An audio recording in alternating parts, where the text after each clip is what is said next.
focus on yourself, on your faith, on your dreams, on your mind, on your health, yeah. You gotta work, never tell, keep your head down, find what you love and excel, yeah. Push and pull and repel any hate, go create what you want, feel compelled, yeah.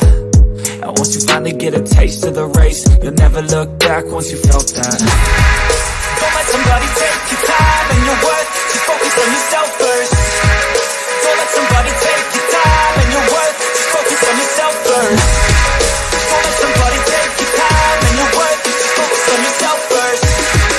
Don't let somebody take your time and your worth, just focus on yourself first.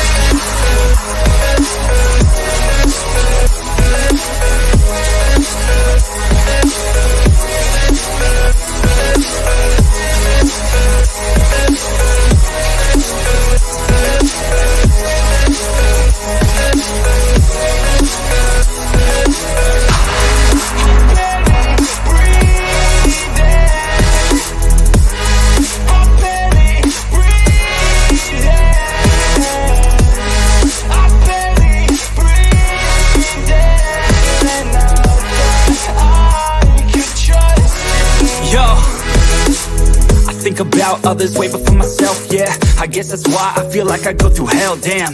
Wasting time on your dreams instead of mine, yeah. About to turn this franchise around on a dime, man. It's all about finding your right state of mind. It's all about turning the worst into fine. It's all about time and the work and the climb. From the thirst we will rise, I'm immersed in this life. Don't let somebody take your time and your worth, just focus on yourself first. Don't let somebody take your time and your worth, just focus on yourself first. Don't let somebody take your time and your worth, just focus on yourself first. Don't let somebody take your time and your worth, just focus on yourself first.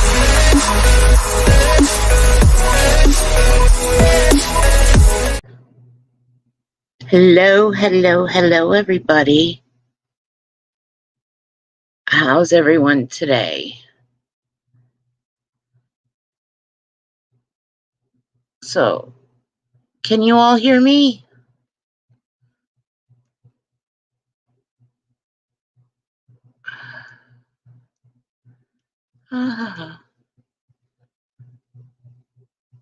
Hello, Sheba, Just Beetle, Artsy Nurse, Chantel. Artsy, can you hear me? Thank you, Sheba. So, I hope everyone had a great day today. I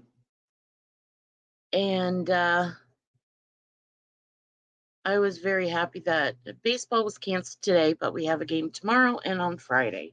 And pretty soon, my grandson's, whatchamacallits, tournaments, they're going to be starting, and boy, that's going to be fun. Hi, Carrie, my dot, how are you? Okay. I thought we would use this here, and I've been forewarned that the laptop may act up, so please bear with me. I still don't have that Prime on YouTube, so I can't very well download videos and upload them to my StreamYard, so I have to wait for that. But let's give it the old college try, and let's see if everything turns out right. If not, we can sit and laugh at ourselves. Why not? Can't take life too seriously. Okay, so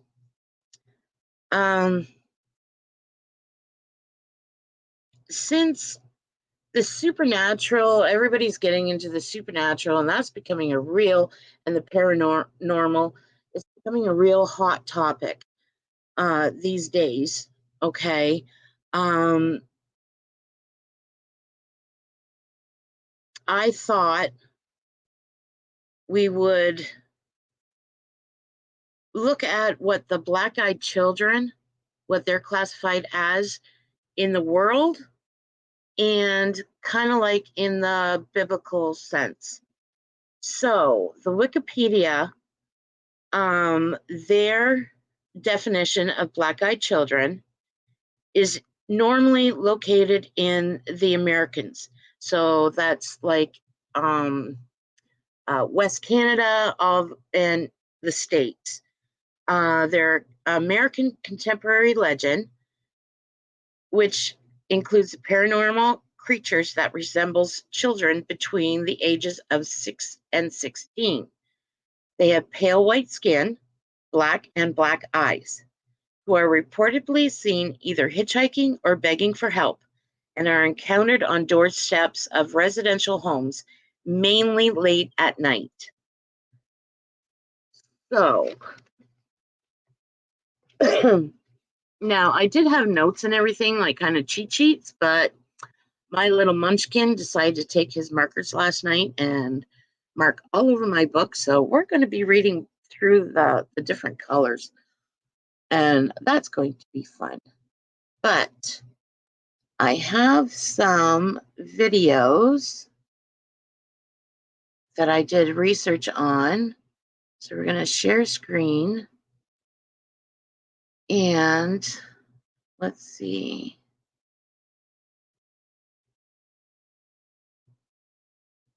Okay, share. All right. Now, this is Billy Carson. Okay, he explains exactly who and what are these black-eyed children. Now, what I've learned through him is that most of these, the sightings of the black-eyed children are found in rural areas, mountainous areas, and secluded areas. They've been spotted in California, Nevada, New Mexico, Texas, and Washington states. In Canada, these black-eyed children have also been spotted in British Columbia, northern Alberta, and some of the Native Canadians, they refer to these black-eyed beings as little people, okay? They're never alone. They usually show up in groups of 2. And again, they're always children. Okay, so let's hear what he has to say. Oh, and by the way, in my description box, I've listed all the videos and everywhere that I have subscribed to. So, and where I've gotten these videos from. So, if you want to check them out. Okay, now normally what they're saying is, and hi Margene, how are you, my hun?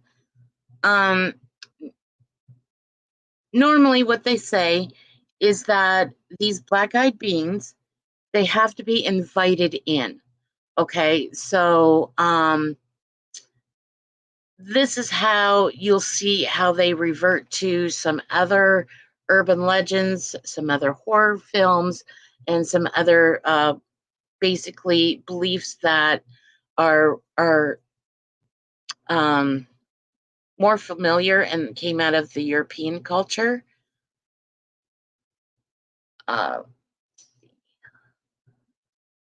however, he noticed that the children were nowhere to be seen, almost as if they had vanished into thin air. Bethel shared his story originally in a private email to a colleague, but 2 years later, in 1998, it was leaked. In the years since, Bethel's story has become public. Many more witnesses have come forward with their own similar encounters with the black-eyed children. There are many more bodies like this in different bodies throughout the world, Europe and Africa. In 2010, in a case investigated by author Nick Redfern, a woman named Allison reported her own chilling encounter at a motel in Orange County, California. At approximately 11 p.m., while watching a movie in her room, Allison was startled by a knocking at her door. She got up and tentatively peered through the spy hole, through which she could see 2 young boys. One of the boys asked if he could come inside. "Please, let us in," he said. "We need to use your telephone." The boys made sure their faces were obscured while they were talking to Allison through the peephole, and this only added to her sense of unease. Then things turned decidedly sinister, as Alison felt what she described as an evil force trying to hijack her free will and make her unlock the door. Fortunately, she was able to regain control, but when she looked through the spy hole again, she could only see a pair of solid black eyes staring back at her. Panic. Now notice, she went out in the hallway and she seen the child. Okay, she felt uneasy, sudden fear. She ran back into her room, locked the door, but she didn't invite the She child quickly in. phoned for the night manager, but when he arrived, the children were nowhere in sight. It was another near miss with the black-eyed children. But there are also reports of people who were not as lucky. In Nevada, a witness claims to have survived a physical altercation with the black-eyed children. The witness claims he was at a rest stop when he was approached by 3 teens around 18 years old, wearing dusty, worn-out clothes. As in previous cases, the teens were said to have had solid black eyes, and they asked to enter the man's car. In the previous cases, the witnesses were defenseless, but here a man had a weapon, a knife, in case he needed to defend himself. The man decided to open his car door ever so slightly in order to scare off the teens. It was a move he would immediately regret, as the black-eyed boys wrenched the door wide open and dragged him from his vehicle. Fearing for his life, the man lashed out, knife in hand, stabbing one of the boys twice. But the boys didn't even flinch. Instead, he simply looked at the man and said, "Maybe next time," before casually walking off with the others. The man claims that there was no blood on the floor or on his knife. He's certain that his aggressors wanted him dead. Okay, now this man opened the door slightly. The children, they used force. But since he stabbed one, you would think that there would be evidence, right? No blood seen, nothing. So what are these black-eyed kids? Are they supernatural beings? Are they demons, fallen angels? What do you think they are? So, just who or what are the black-eyed children? They reportedly terrorize those with whom they come into contact with, initially through the unsettling atmosphere that they project around them. Given the opportunity, they can behave aggressively, but crucially, they also seem to require permission before they can enter the would-be victim's location, be it a home, a hotel room, or even a car. They are also reported as attempting to force their entrance by hijacking the free will of those unfortunate enough to encounter them. And they are typically encountered at night. Some of these attributes bring to mind stories from vampire mythology. But while it's tempting to ascribe a supernatural explanation to the black-eyed children, the truth may even be out of this world. The alien theory. Many researchers have pointed out. Excuse me. Okay, so basically the traits of these black-eyed children, okay, one, they can behave aggressively. 2, they need permission to enter.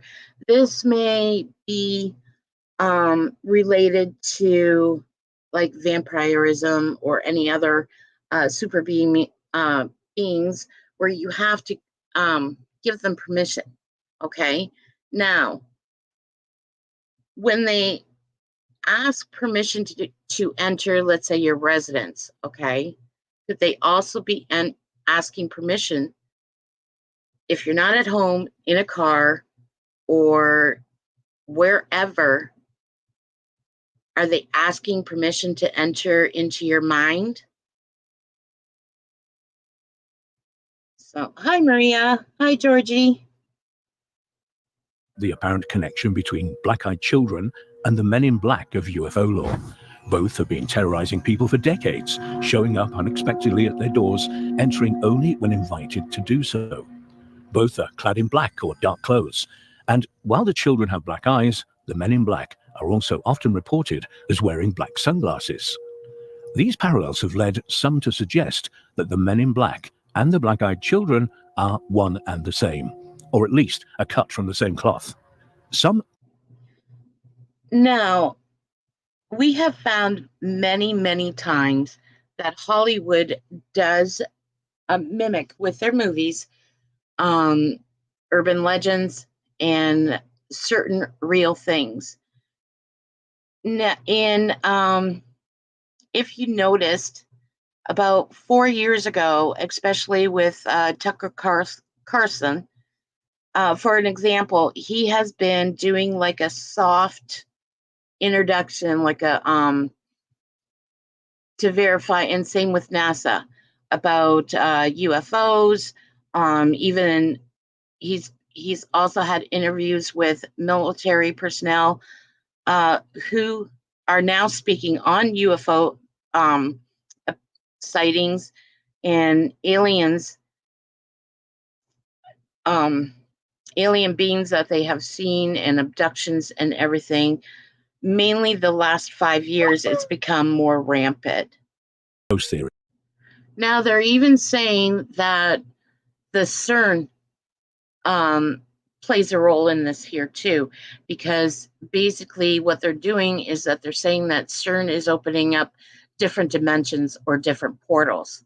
Also, with Canadian Native Canadians and Native Americans, they also refer to these black-eyed kids as possible shapeshifters. Now they're also saying that how these black-eyed children appear, hi Muzz, is because of they have taken certain different types of narcotics, okay, which will alter your eyesight, alter your pupil, and that. But honestly, to tell you the truth, I don't think so. Other causes. But explain me this, okay? When you have a dilated pupil, you can still see the white of your eyes, can you not? These black-eyed kids and teenagers, and that their whole eye socket is black. Of mydriasis. Okay, now, honestly, to tell you the truth, okay, this one is done, so we'll close that one. To tell you the truth, I truly believe that these are supernatural beings. And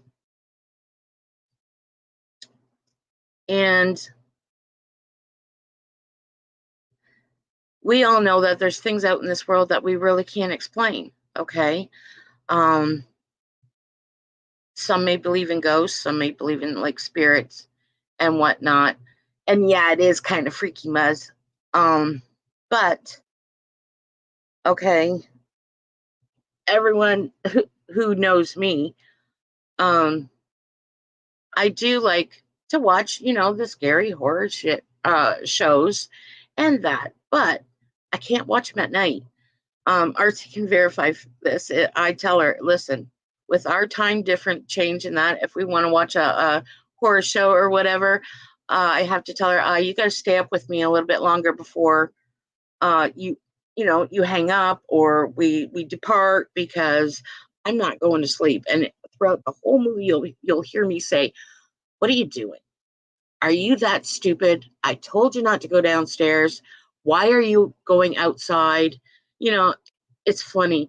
And I think most of us are like that too. Hi, Cree. So, and I'll tell you one thing. If I see any creepy thing coming to my door at night, oh, heck no, I am not opening up the door. I don't care. They can, if they want help or whatever, I'll call 911 and I'll have them wait outside. Let the police deal with them when they come. So now there's this one here, and mainly the first two that I am going to show you are dealing with like the urban legend side of it, okay? And then the last two that I'm going to show to you from L.A. Marzulli, they are two born-again Christian account witnesses that have encountered in with these black-eyed kids. And so that their witness account, that was kind of how should I see? That was kind of freaky. Okay. So now some of the stories that you will be hearing, okay, is a repeat. And we find that most sightings have been basically recorded in the North Americas in like the 1990, 1999, 1998, into the 2000s. The last sighting that was actually recorded by somebody and given a testimony to was in 2018, I believe. Now there's been older accounts and sightings, but they've been all in the UK. You're relaxing at home when there's a knock on the door. You peer through the peephole and see a small child with their hoodie obscuring their face. You open your door and ask if they need help, but when they look up, you are staring into black, lifeless eyes. It's not hard to figure out why these creatures horrify us so much. It's in their name. Black-eyed children or black-eyed kids, also known as BEK, are modern monsters whose eerie and unnatural appearance and behavior inspire fear. The unusual eyes are unnerving, but it's the age of these monsters that really amps up the terror. What is it about evil children that freaks us out so much? Well, the thing is that children are supposed to be innocent, right? They're not supposed to be these vicious creatures that want to do harm for you. However, with the black-eyed kids, basically they tend to lure their victims in until they say that, quote unquote, their parents will be right there. They're coming. And how they got the Men in Black reference is because one sighting, when someone did let them in their house, and when the husband actually decided, got up enough gumption and kicked these kids out of their house, he opened up the door and he found two men standing in the driveway dressed in black. I'm Dr. Emily Zarka, and this is Monstrum. The first report of a black-eyed kid appeared in 1998. Texan reporter Brian Bethel wrote of an experience he had 2 years prior while he was sitting in his car near a movie theater. Bethel claimed that his car was approached by two boys around the ages of 9 and 12 wearing hooded sweatshirts. One appeared as an olive-skinned, curly-headed young man, and the other a red-headed, pale-skinned, freckled young man. Bethel opened the window a crack, and the two boys asked for a ride to their mother's house to pick up some money so they could see the Mortal Kombat movie. To this day, Bethel recalls that when the second one of the boys spoke, he felt an unnatural sense of dread. He pointed out the movie had already started and they wouldn't make it back in time. But the boys began to push harder, saying things like they were just two kids and that they didn't have a gun or anything. Bethel describes their voices as mechanical and rehearsed. The strange experience culminated in terror when he realized each boy had black eyes, soulless orbs, with no white showing at all. Understandably unnerved, he began to drive away, but one of the boys banged on his window and angrily cried, "We can't come in unless you tell us it's okay. Let us in." Bethel sped off, and upon checking his rearview mirror, he noted that the strange black-eyed children had completely vanished. In 2013, Bethel wrote that his strange experience with these children was originally shared in a private communication with a small group of friends on an email list that then was leaked onto the internet. I couldn't find any evidence of this original document, but Bethel's story is undoubtedly the foundation of all BEK lore. Now, I have searched for newspaper clippings and articles also, and I couldn't find any of his documentation either. But like she does state, this brought the attention of the black-eyed kids over here to North America. And that's how an urban legend is born. In eyewitness accounts and other stories, the childlike creatures are frequently wearing hooded clothing, although some versions claim they are dressed in antiquated outfits. They have odd speech patterns, black eyes, and perhaps most importantly, they just don't act in a way we think children should. Similar to some vampire legends, it appears that they must be invited into a private space. And to me, this creepiness evokes fairy, demon, and changeling vibes. That's where you get the shapeshifters through the North American Indians, the Native Americans and Canadian Americans. And it's funny how the little people that they're mainly called in Canada, like in British Columbia and Northern Alberta, they're an in-between of the black-eyed children, like a combination. And then with the theories that and the legends that are brought from Ireland and the UK about the fairies, the gnomes, and all the supernatural creatures that were from that particular area. Encounters tend to end with outlasting effects. Some people who've had run-ins with these creatures report nightmares and agoraphobia. Through the numerous interviews Bethel conducted as his story circulated online, others across the world began to speak up about their own supposed experiences with other black-eyed children. England in particular seems plagued by black-eyed children, and they often serve as fodder for tabloid magazines and newspapers. Like in 2014, when songwriter and paranormal investigator Lee Brickley was interviewed by the Birmingham Mail about the sighting in Cannock Chase, England. The sensational story was quickly picked up by the British and international press. Brickley had been investigating rumored sightings of a black-eyed ghost in Cannock Chase, including one where a woman and her daughter were out for a walk when they heard screams and spotted a child wandering alone. What if is a symptom that torments individuals with OCD? What if I upset someone I love? The mother ran to catch up but could not find the child. When she turned back around, a girl appearing to be 10 years old stood there with her hands over her eyes.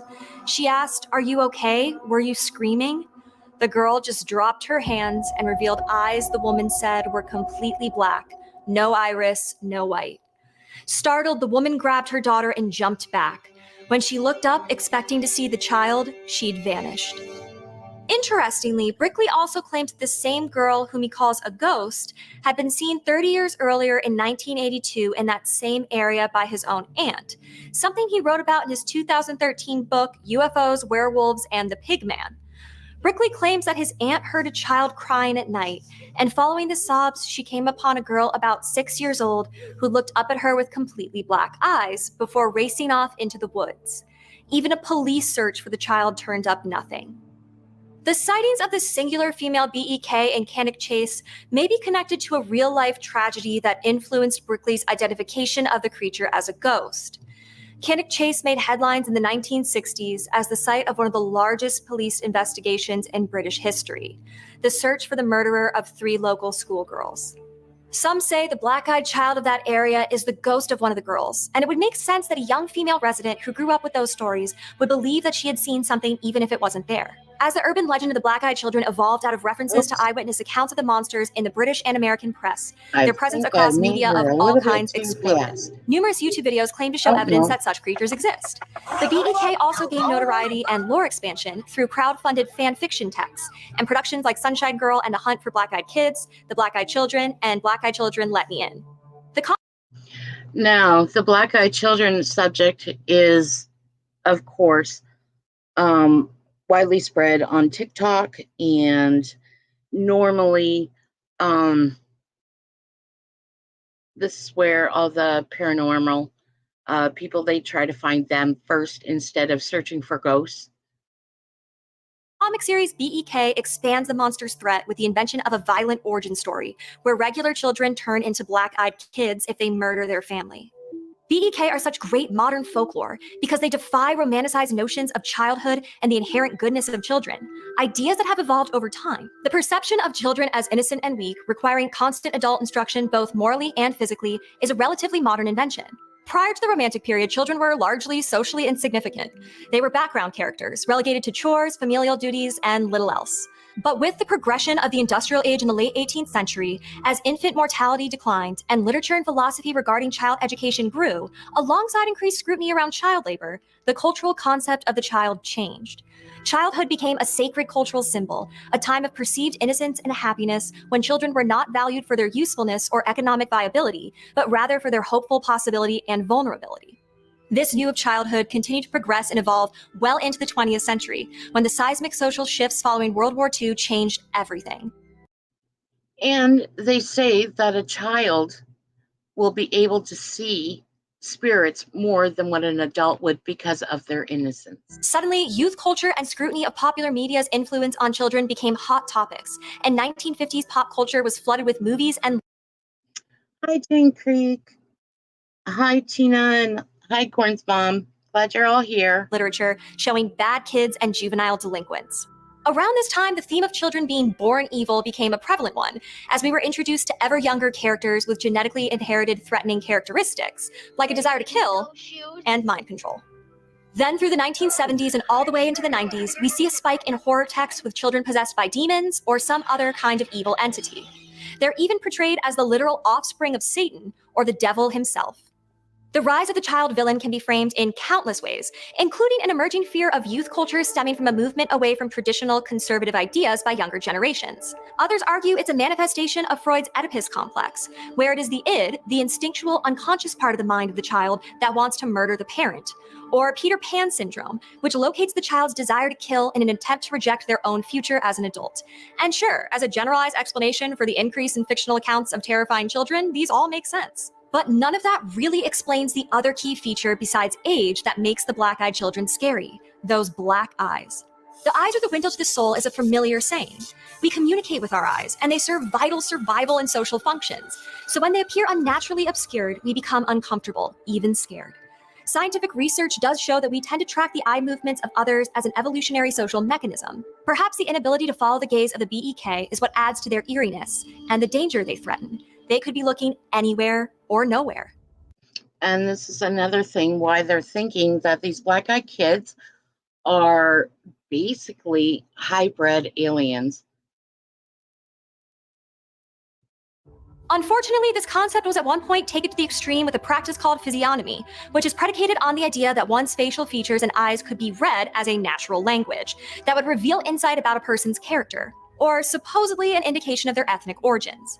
Needless to say, there was a lot of bigotry and racism in the practice. Although its roots date back to ancient Chinese, Japanese, and Mesopotamian traditions, the practice held prominent intellectual weight in Europe until the 18th century. Unsurprisingly, the eyes were the most important feature to interpret. According to a late 15th century text, eyes with no whites visible were manifestations of unreliability in a person. There is also a larger cultural history of dark eyes or black eyes being tied to inherent evilness or an inner darkness, including many racist depictions of non-white individuals in literature, including children. Dark or black eyes are also featured in evocations of possession and demonic presence, and often symbolize a lack of control. To me, black-eyed children are the, excuse the pun, offspring of four main threads. 1, our natural wariness of an obscured or unusual gaze. 2, intergenerational conflict. 3, the legacy of malevolent children in horror films. And 4, the ease of which the internet reinforces urban legends. The power of the internet to expand the reach of these creatures cannot be overstated. Historically, folklore and folk tradition have been passed on through generations by word of mouth and could even take years to spread from one country or continent to the other. But in modern times, the World Wide Web functions as a global town square, the electronic equivalent of sharing stories by the fire.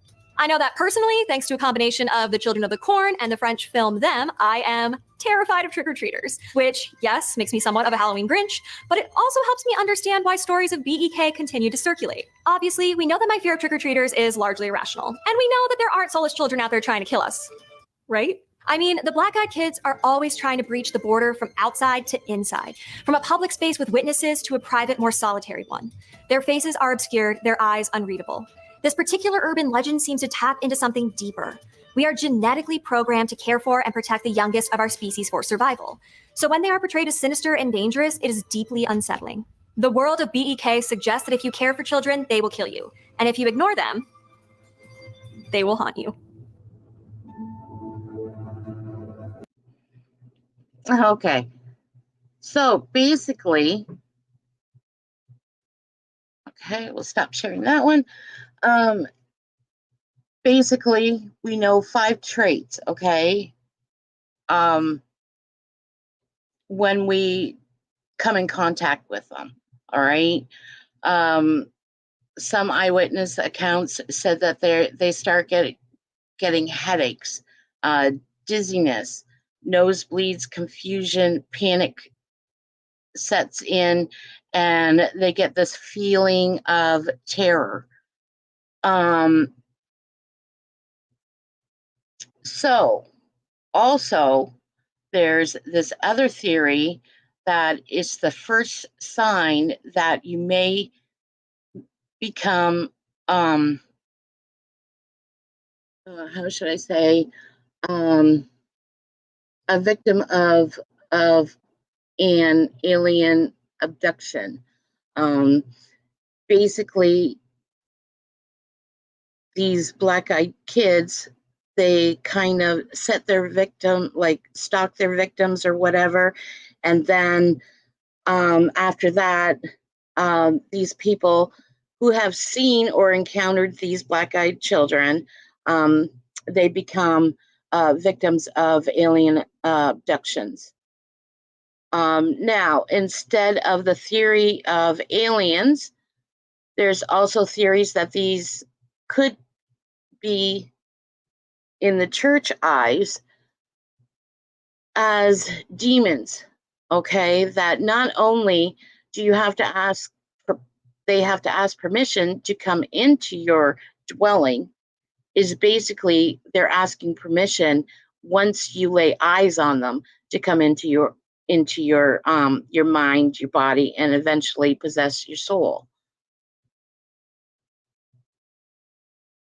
Now, there have been some at first when they have encountered them, it's like they're wearing a mask and then the mask falls off because first, they're children in need. They ask for help and everything, and then your gut instinct is, okay, you want to help these kids, but then when they tend to look up and you actually view them, fear sets in, and that's when they say that their mask falls off, and you can basically see and feel the evil dripping from them. Now, it does state, okay, and I truly believe this, that we are living in the time where it states in the Bible that these are the last days, okay? We see this every single day, that good is looked upon as evil and evil will be looked upon as good. And I do see this happening more and more. So we can, how should I say? Oh, well, this point is obscured because it's all marked off with marker, bright purple marker. Oh, God bless him.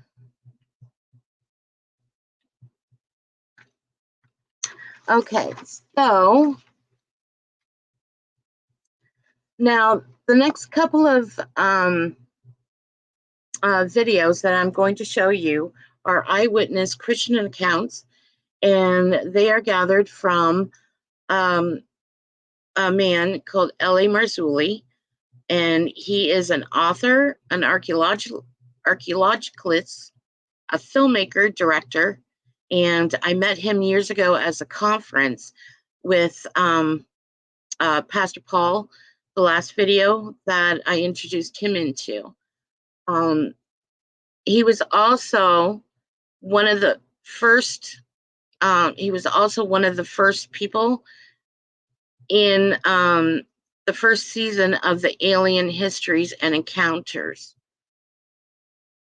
on Discovery. So let's go and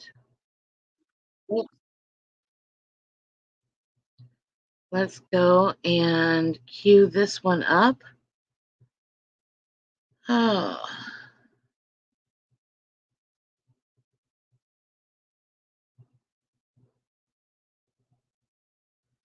Okay.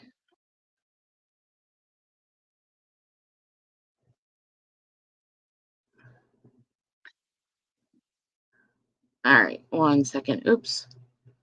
Sorry. I just want to get it so that it's.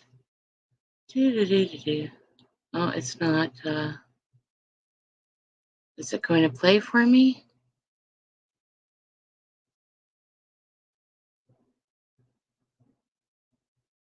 Okay. And again, I have in my description box, I have all the links shared to all the YouTube videos that I have used. So let's get him on. And this is Ellie Marzulli.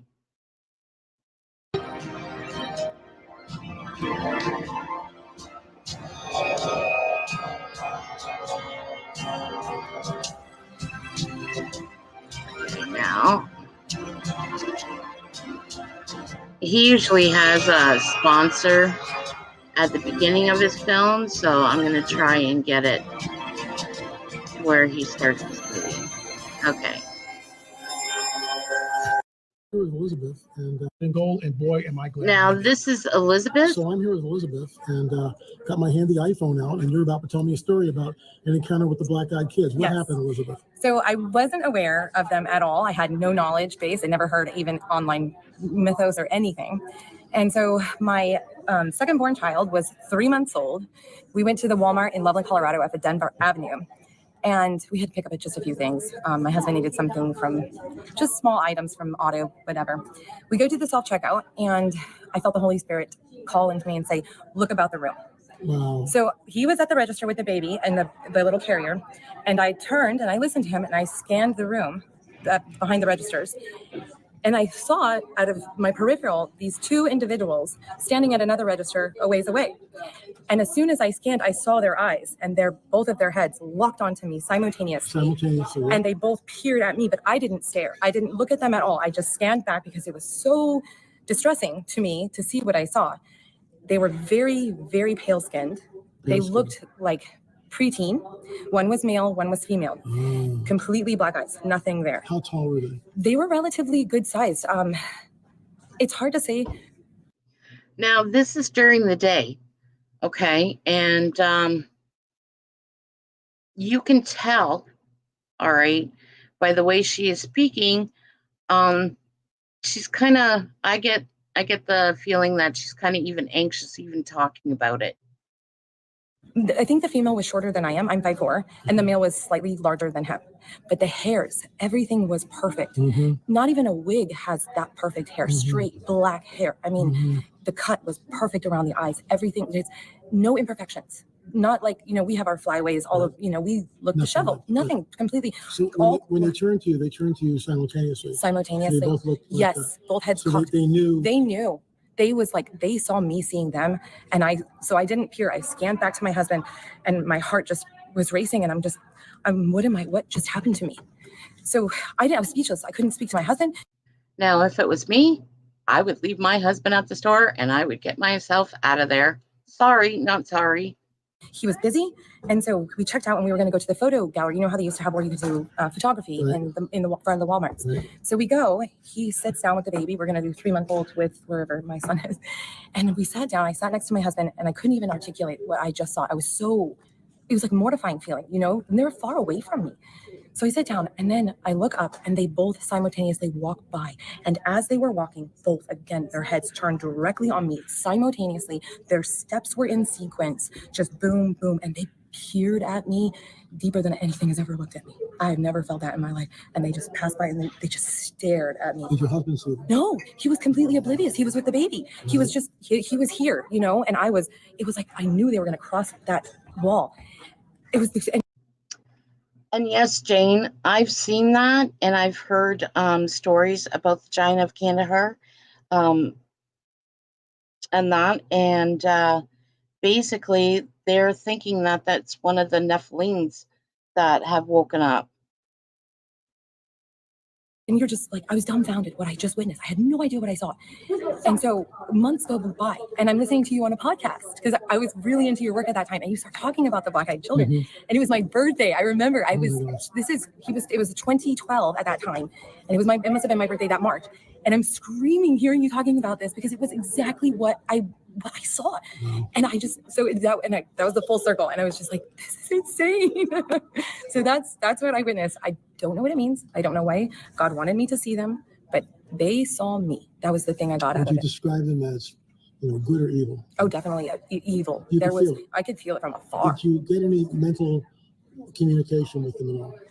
No, I felt like because I've had a lot of experience with demons and things trying to attack our family and things like that. And I've always known how to deal with them. Scream out the name of Yeshua, tell them to get back. So I didn't have fear. It was just like, it wasn't like I've heard of after when I researched these things, people having such tremendous fear.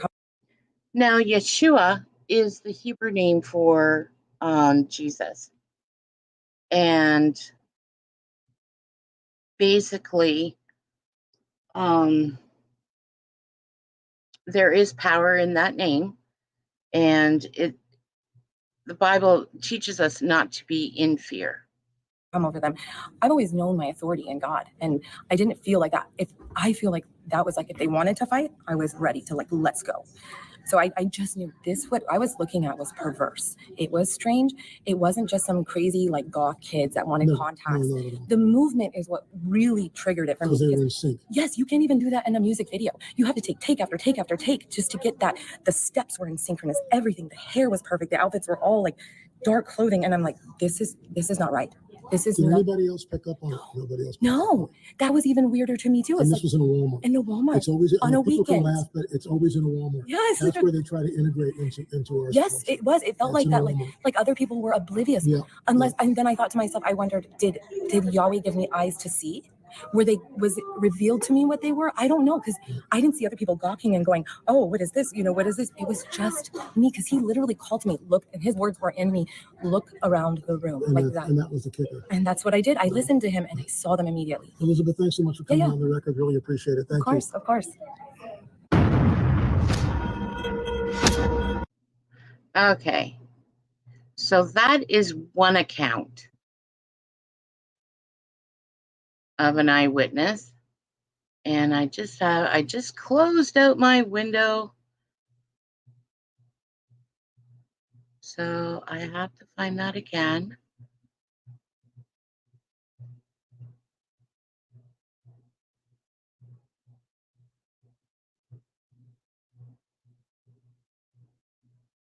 Now this is another account with Eli Marzulli, that he took a testimony from someone, I believe.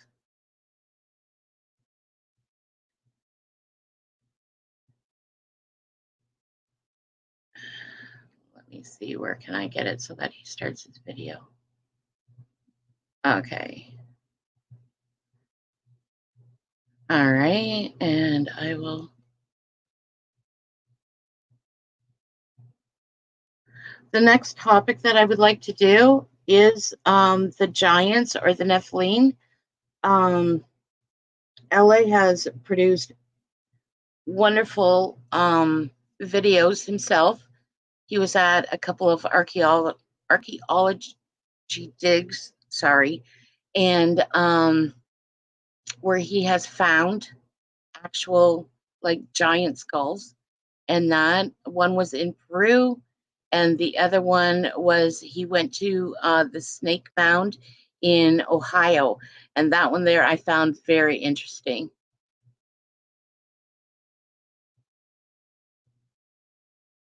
So,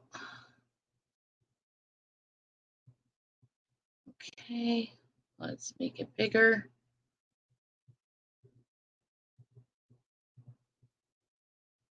In Bolivia took us to this very odd place, Amurumora, and I'll be talking about that the rest of the week. There'll be no show tomorrow, Wednesday. We're on a plane back to California today, so 2-hour time difference, everything else. I got to set the studio back up, but we'll be back here on Thursday and Friday, and we'll pick up the story as we go. So this is what it looks like.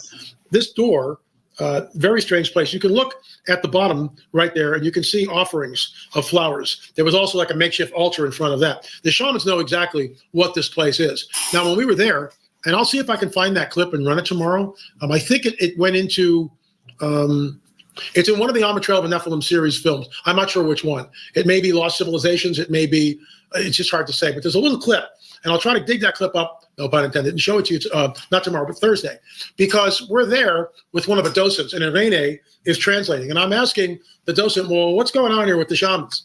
And he told me some very interesting stories, one of which his parents, he grew up right near the site, very close to the site.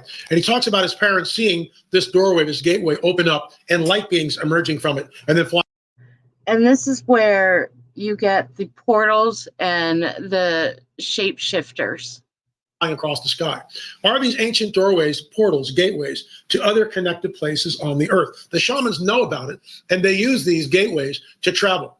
He also told us that a friend of his, one of the shamans, took his friend into the gate, opened up the door. Let me show you what that looks like.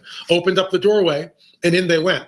When his friend returned, he was completely mad. He'd lost his mind. He's now in an insane asylum, I think in Peru. So is that just colorful anecdotal information? I don't think so. And if I can find that clip tomorrow, I'll definitely show it to you because I think you'll find it fascinating, or Thursday rather. The bottom line is this. The shamans know exactly what that doorway is. That's why they're there. They're doing their ceremonies in front of it. They know how to unlock that door. It's one of the strangest places I have ever seen. And I'll show you more about that on Thursday. Interested in finding out more? Check it out. Go to streaming.lamarzulli.net, streaming.lamarzulli.net. Download all 7 on the Trail of a Nephilim series. Okay, UFO Report, Black-Eyed Kids. Now, we talked about the Black-Eyed Children in one of our Watchers series. And just to give you guys a heads up, I've contacted LA, and I'm just waiting for a response because he has different materials and actually movie trails that he has done on UFO and like the Nephilim giants and everything, and he's put them all in series. And I believe I have his LAMarzulli.net in my description box, where you can go in, and some of the videos or some of the movies you can download and you can watch them right there for free. So I'm going to ask him if we can play it and cover it. Work of our friend David Weatherly. I haven't heard from David in a while. I hope he's okay. But Black-Eyed Kids are real. All right. They are real. It's a very strange, bizarre phenomenon, but it's real. So every now and then we get reports like this. One report came in yesterday. Hey, LA, had an interesting experience about a month ago while walking through Walmart. I was coming down an aisle from the back of a store and saw a family at the front. A child was in a stroller and locked eyes on me from that distance and didn't take its eyes off of me, and I couldn't move my eyes away from it either. Notice it was at Walmart again. Very strange vibe. And as I approached, the child smiled at me and seemed to have solid black eyes. Very creepy. Keep up the good work. Met you at Branson Hotel during Gen 6 convention. So Black-Eyed Kids are real. We've had too many people that have had confrontations with them. They are in a fixed state, in my opinion. They are utterly evil in every way. People that have encountered these entities feel an overwhelming sense of fear. So if they're so benevolent and so wonderful, why is it that people are absolutely terrified? And we really did a deep dive into this in our Watchers series. You can go to streaming.lamarzulli and see, I think it's pretty much on the cover. It might be Watchers 8, Let Us In. And that became the centerpiece of one of our Watchers films because it was just, the information was unbelievable. And I'll be talking more. And that's one of the ones that I'm trying to get permission so that I'll put it in my community tab when I do get it, so that you guys can have it and view it for free. About that later on in the week. Anyway, folks, our UFO film, it's free. It's totally free. Just open up the text box right below the video here and you can see it for yourself. Watch it. It's that important. If you watch it, you will not be deceived. Men faint from fear from what is coming upon the earth. Why would Jesus warn us of that? And of all the things he could say, men faint from fear from what's coming upon the earth, this is it. And we're in a window of time right now where I can talk about it freely. But I got to tell you, we don't know how much time we have left before they actually show up. And they will show up. Anyway, folks, thanks so much for watching. On the Trail of a Nephilim, and of course, our daily UFO update. Remember, we'll see you. Okay, so that was kind of the wrong one that I wanted to show. Let's see if I can find the other one. Back to stop sharing. Go to my playlist. Sorry about this, guys. Oops. Okay.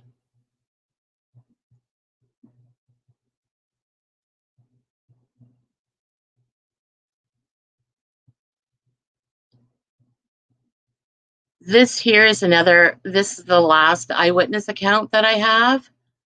Let me get it. Part to where as he's okay. That.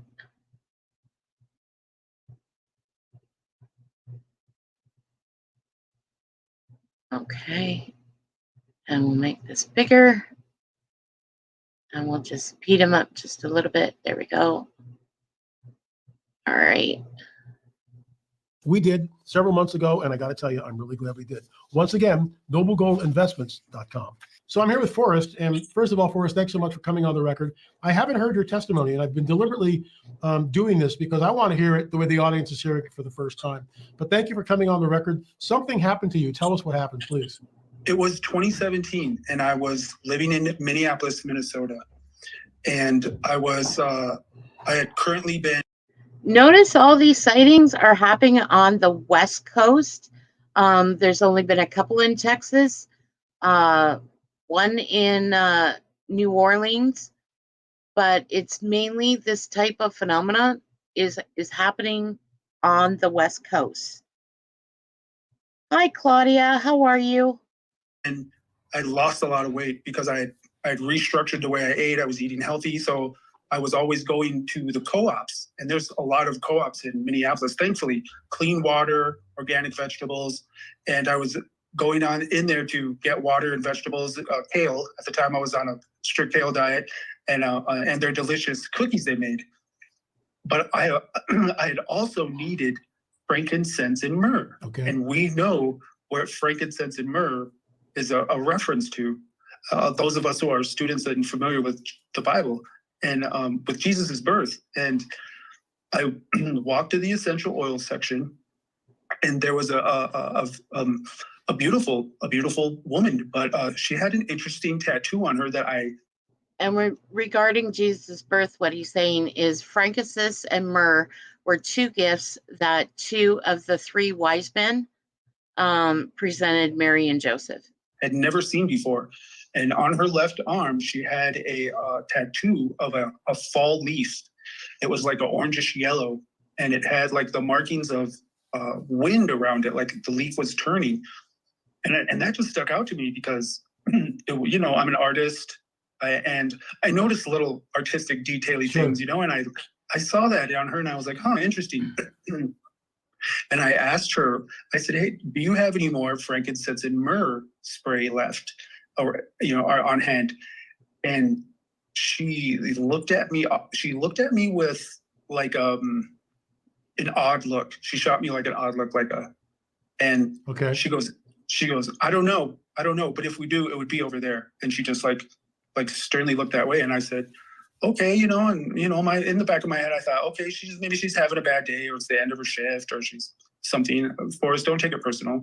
And so I walked over there and I looked for the spray, and I watched her. She was on my left side, and she walked, and she was like about 12 feet from me, LA, and she was like rearranging stuff on the shelf, and she had her head down. And then I'll preface the rest of this by saying this. I'm a highly spiritually sensitive person. And that's just how I've been from birth. And so I'm used to the spiritual realm interacting with the physical realm and seeing glimpses of it. Okay. And her presence like startled my spirit. And so I looked slowly at her, and she had her head down, and she looked at LA like this, and she went, and she was looking at me out of the corner of her eye, and her eye, it was like her eyes got bigger, and it was completely black. And my previous experience is with being around these presences. I know that they communicate in the mind. Telepathically. They don't like to talk. And so I know that you're hearing this story for the first time, but when it comes to these spiritually things, I'm very emboldened. And so immediately in my mind, I looked at her while she was saying it, and I said, "You don't want this." I said, that's what I said in my mind. You don't want this. And then the oddest thing happened, LA. I believe that she shot me this flash, and I saw the skyline of Minneapolis, and it was on fire, and there was fights and riots and screaming going everywhere. And this happened before the George Floyd riots. But she just shot that look at me and like shot that image. It was really quick. Like it came to in my third eye, and I saw it, and I was like, I momentarily felt fear, for a moment. And as a Bible believing Christian, and I don't really feel fear that much, genuine fear. And for a moment, I felt genuine fear. And I found my frankincense and myrrh spray, and I started walking with the rest of my stuff to the checkout center. And then I just got this flash in my head, like, Forrest, you might be attacked right now. And I slowly looked around, I checked my surroundings, and I stood in line, but I was still acting, like I wasn't panicking. Paid for my stuff and walked out. But yeah, that was in Minneapolis, Minnesota. And just another piece of information, Anoka, Minnesota, I've had friends from there, and they boast and say that Anoka has the highest concentration of professed witches in the whole country. And they're proud of it. Wow. Let me ask you something, Forrest. Are you First Nation by any chance? First Nation? Yes, I'm Dakota. I'm Dakota Native American from Sisseton, Wabaton, South Dakota. And the reason why I ask that is because I know that in my limited dealing with First Nation people, they are. And that is true in certain pockets of United States and in Canada. Okay, there are these covens, and no, I'm not talking about the one so-called witch that we know here on these YouTube streets. I'm talking about the real true covens of witches. There's different pockets where they are concentrated in the United States and in Canada. And believe it or not, in Canada, in Ontario, our pocket, quote unquote, of the strongest covenant of witches that live in Ontario is in our capital in Toronto.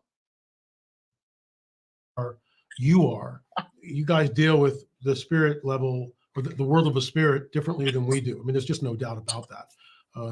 We have a woman on our team who's Apache, and her name is Doris, and we use her. We go into some sites, and are you picking up on anything? And sometimes she'll say, nope, it's all good. Other times she'll say, I'm seeing stuff all around here, at night, especially when she's like, she goes, oh my gosh, it's like shadow people.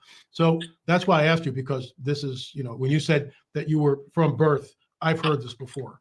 And I mean, there are people who are other ethnicities also who have that, but I've noticed that it seems like First Nation people are more in tune with, the veil is thinner, let's just put it that way, than the average bear on the street or whatever.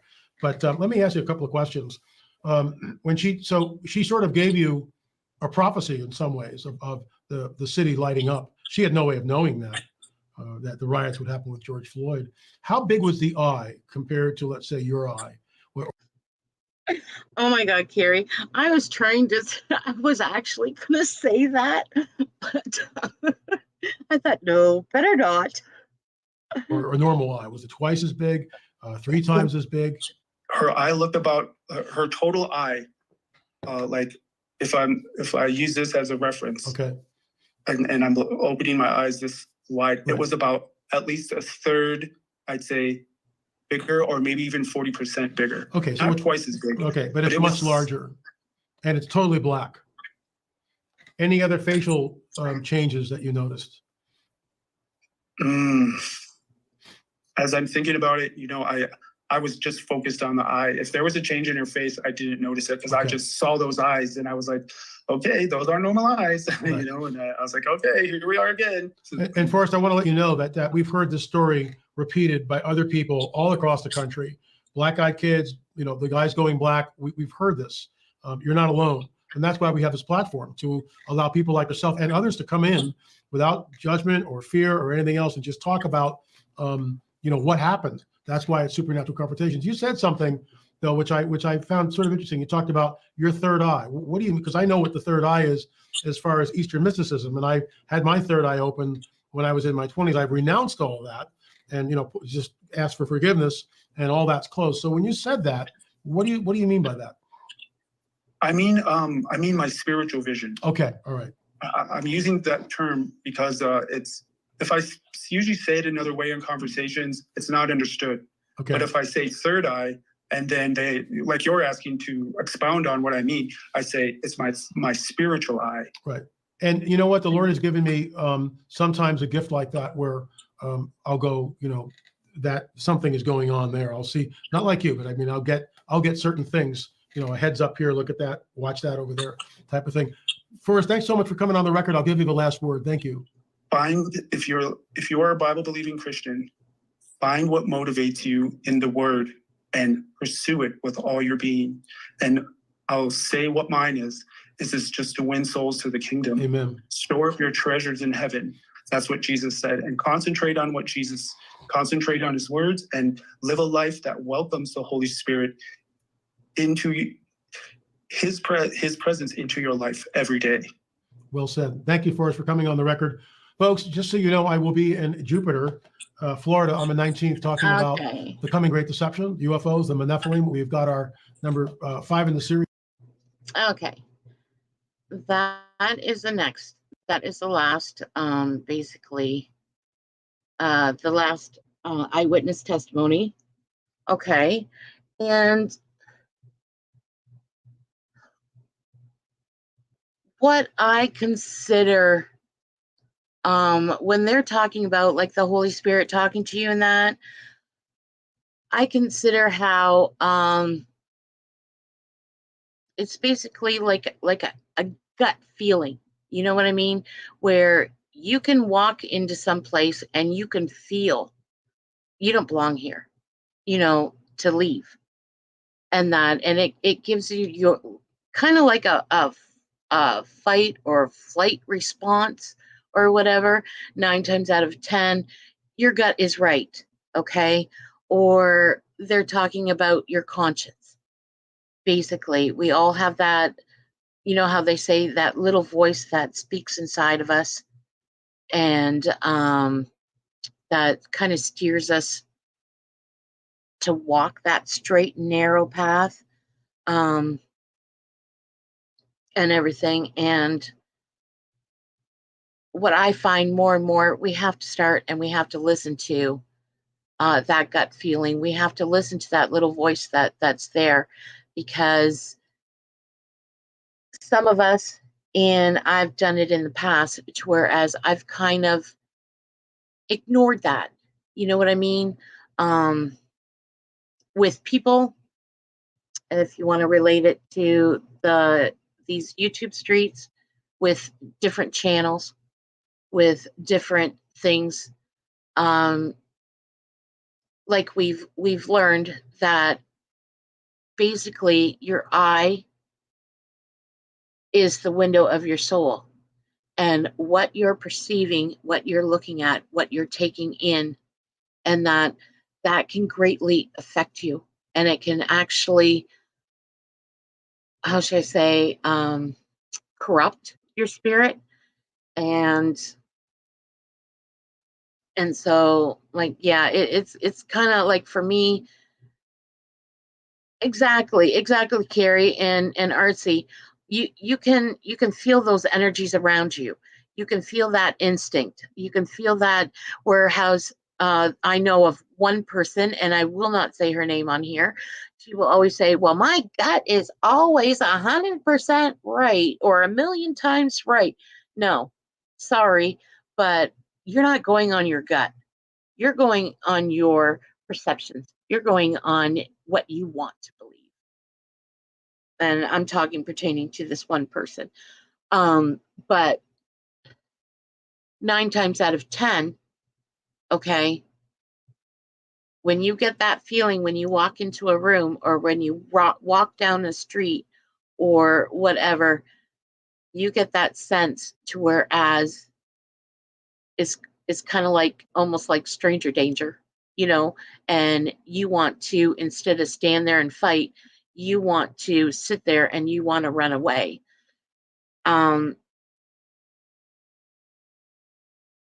My things that when I get that feeling, or when I have that, how should I say, when I get kind of scared, when I get apprehensive, when I get everything, one Bible verse always comes to my mind, and I sit there and I repeat it over and over and over. I may be shaking in fear, and I have done it before, but one thing that goes in my head all the time is, greater who is in you than he who is in the world. If you, now again, I'm not pushing any of my beliefs onto anybody, but if you are spiritual, if you believe in God, and that you know right well that he can conquer anything and everything, and all you need is faith, and that faith can be the size of a mustard seed, and you can claim victory over anything. So now I am going to be doing some craft videos. I have some Mickey Mouse topiaries that I'm going to be making and showing you how to make. I'm also going to be doing a couple of summertime wreaths and then on this side of it, I'm finding information and gathering up stuff about the Nephilims and the giants. And also, I'm just about finished my research on the Great Lake triangles. It's similar. I had no idea that here in North America, in the Great Lakes, that we had triangles similar to the Bermuda Triangle, whereas ships have been missing, come up missing, or the crew is missing and just the boat is floating. Planes have disappeared, and that. So I'm just about finished all my research on that. And yeah, so there's different things that I would like to do with this channel. I have some baking and some really great summertime salad recipes and dessert recipes, stuff that is easily to prepare, doesn't require a lot of cooking or anything, so it will not get your kitchen or your house hot during the summer. And so there's different sections that I'd like to take my channel with, and that. And I'd like to thank you all for right, Artsy. I just watched that the other night, the Ghost Ship movie. Now, which one did you want to watch? Did you want to watch the older version, or there is a newer version of that one too?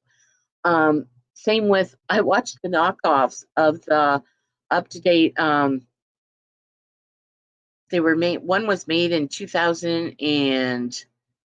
It's those B movies of the Titanic 3. The movie and that, and whatnot. So, but yeah. So yeah, but I'd like you all to thank you for coming out and thank you for listening to me. And if there's any topic that you'd like to discuss or anything, just leave me a comment, okay, after the stream. And I'll do my best, and we can, I'll see about researching it and bringing it to you. And yeah, so that's about it. Thanks for coming. Thanks for listening. If you wouldn't mind hitting that likes up, and make sure if you're not subscribed to subscribe, and yeah. So while you guys stay safe on these streets, and most importantly, stay blessed. And thanks a lot, everybody, and have a good night. Bye for now. Long road, and here I lay it down. Oh, pass away my whole life can pass away. I'm moving forward, ain't no way I'll turn around. Oh, pass away my whole life can pass away. Every day you get a new beginning, you can take your past and put it all behind. New mercy to living with a purpose, you gotta push forward cause you can't rewind. Take the time and get close, draw near. Bring the peace and take away my fear, Lord. Fight against those who fight against me, cause I'm all out of patience, just so that we're clear. There's wolves in the fence and snakes in the grass. They envy your drive, they hope that you crash. You're dealing with pride, they hate to be last, but I've been there too, so I understand. We all fall short in the middle of it all. Some days we slip and disconnect the call. I know that you're breaking me down just to build me back up. I'm here for it all. It's been a long road, and here I lay it down. Oh, pass away my whole life can pass away. I'm moving forward, ain't no way I'll turn around. Oh, pass away my whole life can pass away. Okay. Bye, everyone.